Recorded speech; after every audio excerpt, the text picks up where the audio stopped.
GPAT examination जवळ आलेली आहे. एक्झामसाठी फॉर्म फिलअप करण्याची डेट निघाली आहे आणि एक्झामिनेशनची डेट सुद्धा डिक्लेअर झाली आहे. मग आता स्टुडंटला पडलेला मोस्ट इम्पॉर्टंट क्वेश्चन की प्रिपरेशन कशी करायची आहे. फक्त 3 महिने जवळ राहिले आहे. या 3 महिन्यामध्ये सगळा सिलेबस कसा कव्हर करायचा आहे.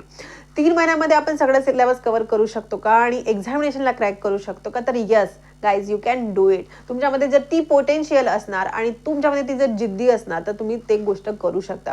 तुम्हाला त्यासाठी स्टडी मटेरियल काय घ्यावं लागणार? तर guys, we all of you know की भरपूर स्टडी मटेरियल अवेलेबल आहे, भरपूर चॅनल्स अवेलेबल आहे, यूट्यूब आपल्याला भरपूर काही अवेलेबल करतो, गुगल भरपूर काही इन्फॉर्मेशन देतो. बट गाईज, सगळं काही घेऊन आपल्याला गोंधळायचं नाही आहे. टाइम भरपूर कमी आहे आपल्याला, ठीक आहे. सो ह्या कमी टाईममध्ये आपण कशा प्रकारे प्रिपरेशन करणार आहे त्यासाठी मी तुम्हाला सोल्युशन सांगणार आहे.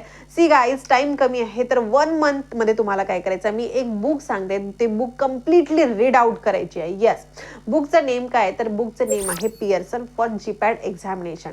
ह्या बुकमध्ये तुम्हाला सगळा काही सिलेबस अगदी शॉर्ट वेमध्ये मिळून जाईल. ह्या बुकला तुम्हाला वन्स रीड करायचं आहे and then go for the solving the previous year questioning. हे क्वेश्चन तुम्हाला कुठे अवेलेबल होणार? त्यासाठी बेस्ट बुक आहे guys, Inamdar for GPAT examination. ह्या बुकमध्ये तुम्हाला सगळे काही प्रिव्हियस इयरचे क्वेश्चनिंग, त्यांचे आन्सर आणि एक्सप्लेनेशन अवेलेबल होतं. सो ट्राय करा की ॲटलिस्ट 2 टाइम्स तुम्ही ह्या बुकला कम्प्लीट बुकला सॉल्व करू शकणार.